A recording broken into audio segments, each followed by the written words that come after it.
My plan for this weekend is basically just to shut myself up all weekend and draw some comic pages because I have deadlines coming up real fast and I'm not where I want to be with any of the things that I have deadlines for, which is great, you know. Super love that for me.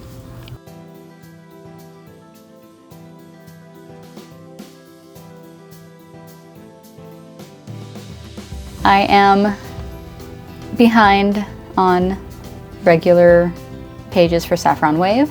To be completely honest, I've kind of been struggling just this whole month ever since getting back from Sec Anime. I just have not been able to get back to where I was before we left. I don't know why. So my buffer has completely disappeared. I've been struggling to get pages done in a timely manner so that I can have them posted to Patreon before they go live on the website. Barely scraping by with that right now. And then I also have a comic that I'm working on for a zine that I really want to try and get done this weekend. The final deadline for that is on Tuesday, the 30th. And I'm also not where I want to be with that. I was hoping I would have like maybe 1 page left at this point in time. I have 3. So my goal is basically just to like shut myself up in here for the next 2 days, basically. Or I guess whatever I can get out of the rest of today. I kind of didn't really utilize my morning the way that I wanted to. I took a shower and then I was like, oh, I'll just play through, you know, the next little story bit of Love in Deep Space, and then lo and behold, 3 hours later, here we are. I got through that story beat. We're done. We're good. I've scratched the itch enough for now. Yeah, so anyway, this is hopefully going to be a very art-focused weekend. So I figured I would film a little like studio vlog kind of thing and just like take you along with me as I try to crank out 3.5 pages. I have 2 Saffron Wave pages that I am currently working on. They're like 60% done at this point. So I'm hoping I can at least get 1 of those done so that I can, you know, like queue it for the Patreon and the website and everything. I have a little bit more that I need to do on one of them, so I'm going to do that, and then I'm going to shift gears and work on the zine pages, which I'm hoping that those will go by pretty quickly because I'm not doing a full color. I'm just doing inks and like screen tones and stuff like that. It's not nearly as involved as my regular comic stuff. So I'm hoping that I'll be able to knock those out really quickly, or at least with, you know, minimal complications. And then it's just gonna be jumping right back into Saffron Wave after that because I'm getting so close to the end of the chapter. And I just want to get it done. I just want to get it done so I can put a wrap on this one, move on, start working on chapter 6. I have water on the stove. I'm going to make some pasta real quick so I can eat something, and then I'm just going to try and immediately jump into drawing. I feel like I wasted more than enough time today. I got up at a pretty decent time. I got up at like 10 today and took a shower, and then immediately got sucked into Love in Deep Space stuff. I'm hoping I've gotten enough of that out of my system where I can actually focus. And I also have my little comic-versary project that I've been working on that I want to film and take some pictures of and stuff. Hopefully today, possibly tomorrow, we'll see.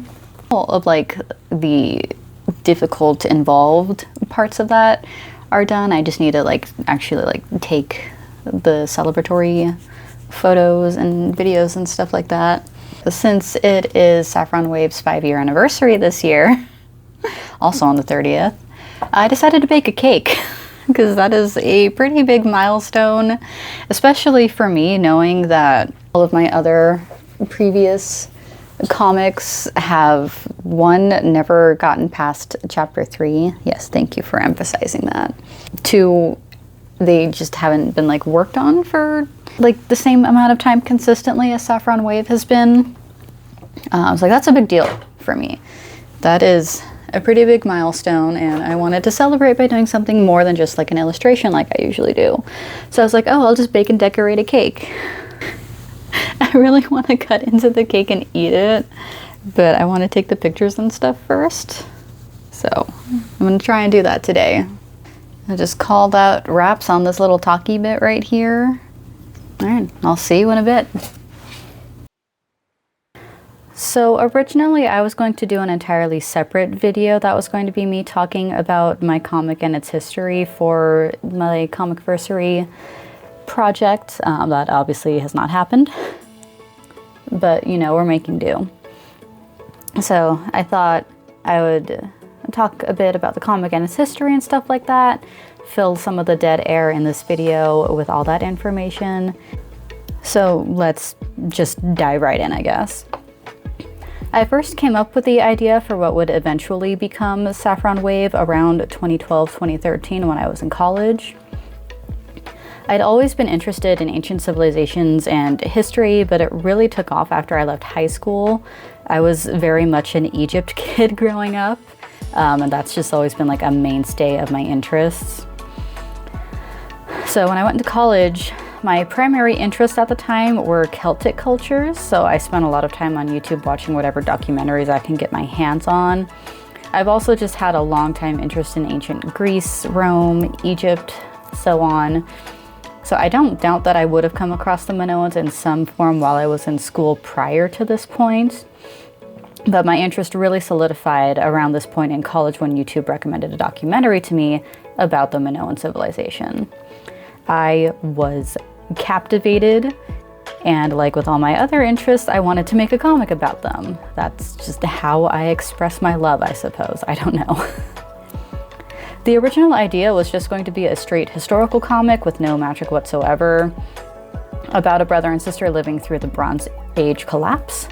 I made a few character designs and messed around with some story ideas, but this never really went anywhere.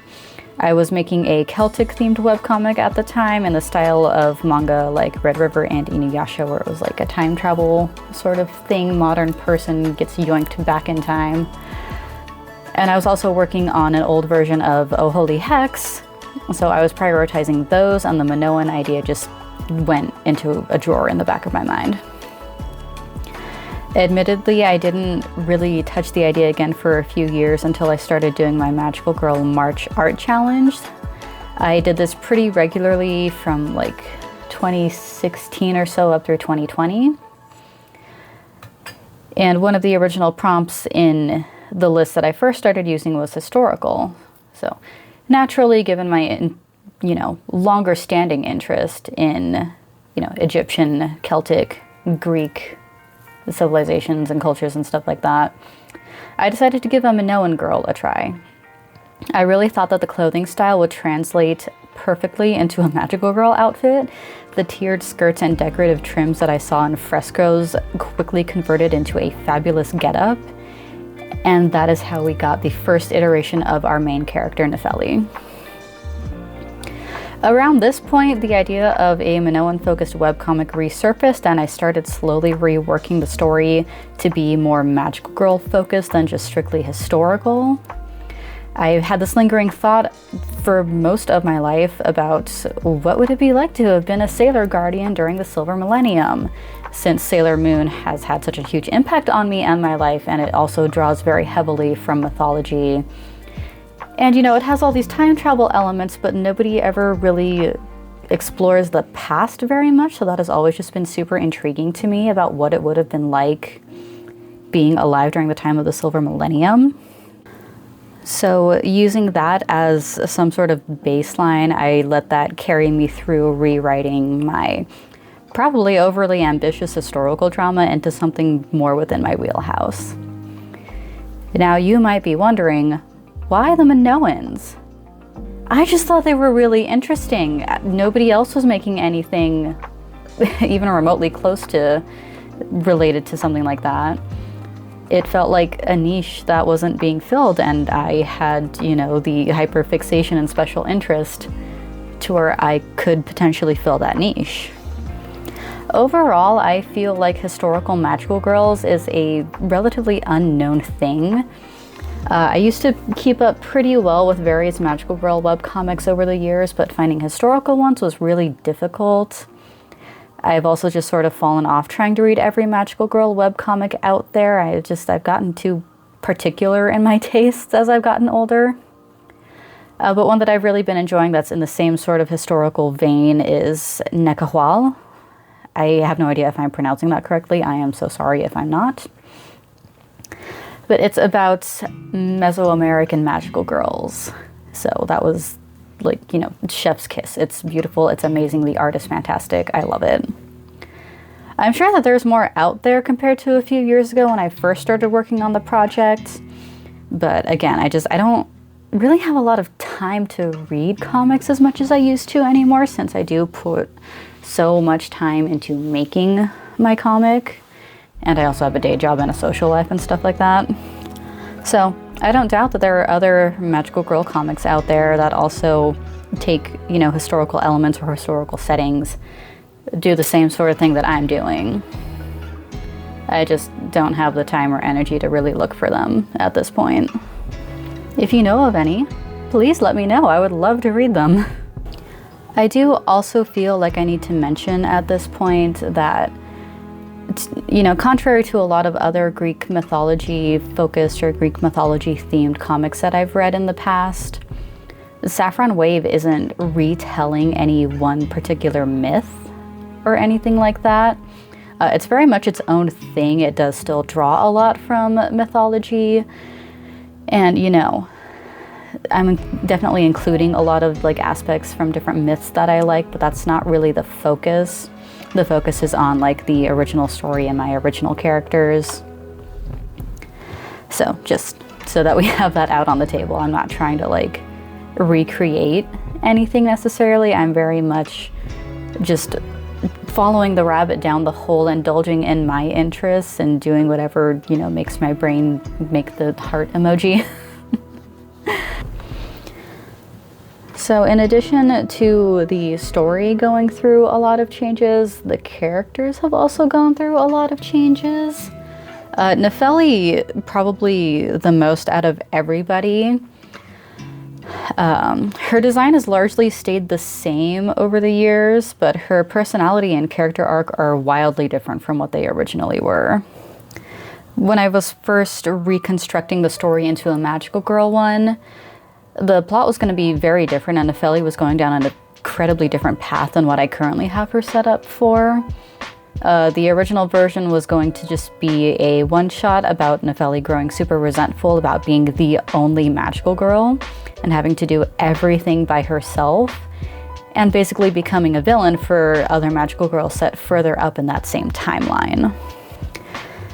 Somewhere down the line that didn't really vibe with me anymore, so she became the semi-reluctant heroine that she is today, and I feel like this works out a lot better for what I'm trying to do with this story. As much as I love traditional magical girl stories, I really wanted to try and turn some of the tropes on their head. So, for example, instead of being young students, most of the cast are in their mid to late 20s. Instead of having a familiar that just somehow magically knows what the heroine needs to do, Nefeli gets to try and figure out her abilities the hard way because her familiar lost her memory.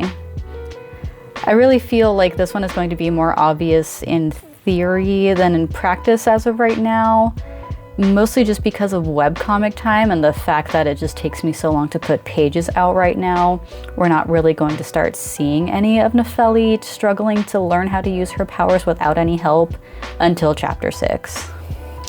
I do still feel like I'm kind of getting to know Nefeli as a character. She's so drastically different from what she was initially that I was really struggling with pinning her down for a while. She was really nebulous for a long time. But I have a much better grasp on her as a person and as a character now that I worked out more of her backstory and how many personality traits of each parent that she's ended up with. She's blunt and decisive and can be pretty charismatic, but she has really bad people skills and still gets anxious around people. I feel like that's a really interesting combination of traits, and I'm really excited to throw her into more situations. I do also want to mention I really like the red, yellow, blue color scheme that she ended up with. It is far from my favorite palette to work with, but it's been a lot of fun, and I feel like it's very indicative of the comic as a whole, even though it isn't really representative of me and the sort of stuff that I usually make, since I usually lean more pastel, pink, blue, purple, and this comic is very much not that. But it's great because I have a super cohesive color scheme for illustrations and promotional work, and it doesn't get any better than that. I think out of the rest of the cast, Melita has had the second biggest changes, mostly to her design though.